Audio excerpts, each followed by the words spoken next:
a few years back when I started doing some public-facing education, I started getting a lot of questions, especially on YouTube, from young males about pornography and masturbation.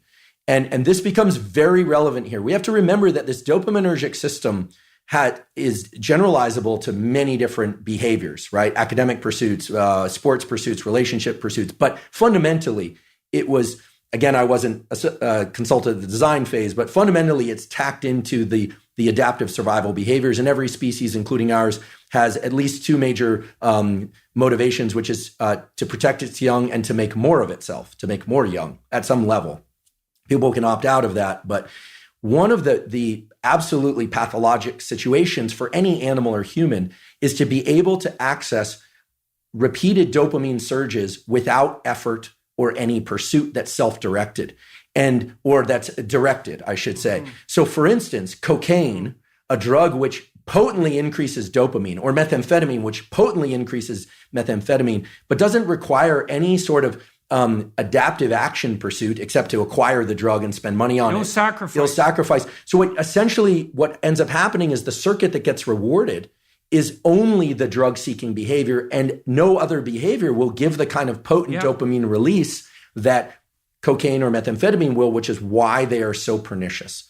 Now, likewise, right. I'm not... Well, plus they have that powerful reinforcing effect, right? So not only do you get that kick, but what's reinforced by the dopamine release is the behaviors that were particularly right prior to the ingestion. And if all that is the drug-taking behavior, that's all that develops. That's right. You build that monster inside your head. That's right. So I can see where you're going on the pornography. Right. So I was starting to get a lot of questions. I was kind of surprised. I thought, well, I'm male and, maybe that's why they feel comfortable asking. But people were saying, we're asking about pornography, and they were asking, I realized we want to...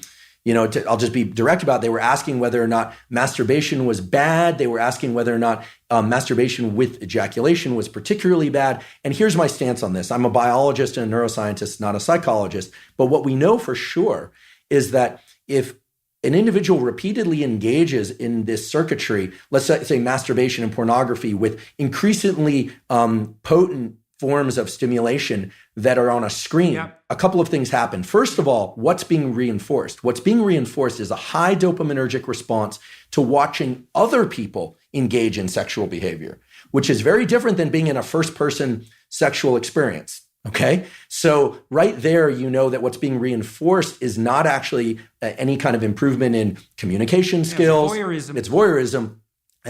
And as these questions started to come in more and more, I started to realize there was a lot of kind of undertones of people talking about fear of or experience with sexual dysfunction that clearly pornography can lead to. And here I'm specifically talking about males. I actually don't know the literature on females. So here I'm talking about... Females don't use visual pornography to the same degree. I see. They use literary pornography. I see. So... So, and then you start to think about, okay, what happens in the cascade or the arc of sexual arousal and orgasm? What happens is that initially there's it's parasympathetically dominant, meaning if somebody is too stressed, they actually can't engage in sexual behavior. The arousal response doesn't occur.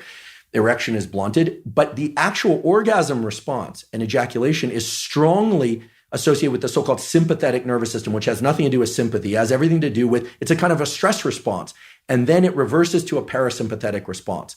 And a hormone called prolactin increases dramatically after ejaculation in males. What does that do? That blunts dopamine release and testosterone for a very long period of time, which makes sense if pair bonding and sort of, in our species anywhere, there's this idea that then other molecules would be exchanged with partners, pair bonding, potential for raising mates, et cetera. Without getting into a huge discussion about that, the point is this.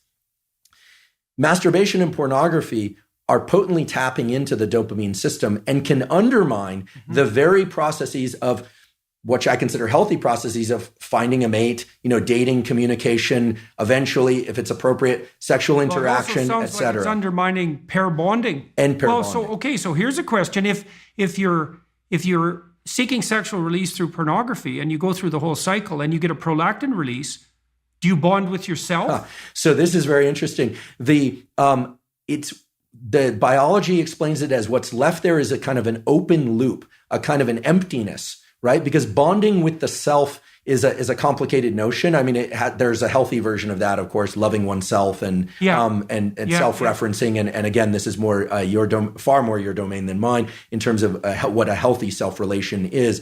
But in the absence of a real partner there, absence of real sexual partner, there's an open loop of neurochemicals, including oxytocin and prolactin. The dopamine, remember, dopamine goes up during pursuit, anticipation, then peaks and then crashes below baseline after orgasm and ejaculation. So this kind of low that people fear is putting them into an amotivated state.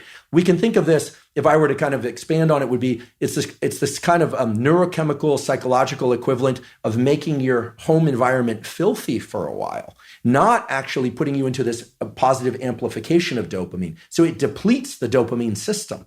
And it's likewise in drugs of abuse and addiction, it eventually depletes the dopamine system. Initially, there's a huge dopamine surge with drugs of abuse like methamphetamine and cocaine. But over time, people are using more and more to achieve what is not such a great high. You even see this a little bit with kind of consumption of energy drinks. Like people are taking more and more chemicals within their energy drinks, and they're thinking about loud, fast music, energy drinks, this kind of stacking of dopaminergic tools.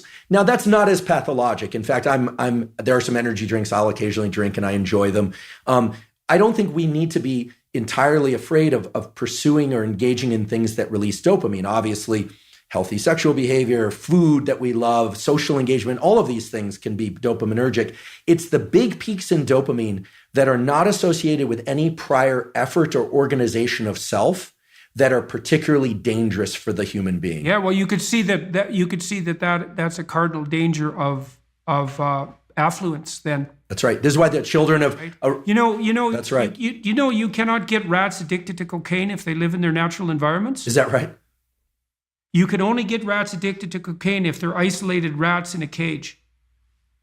Yeah, they won't bar press for cocaine in a natural environment, and it's because they have alternative sources of dopaminergic gratification.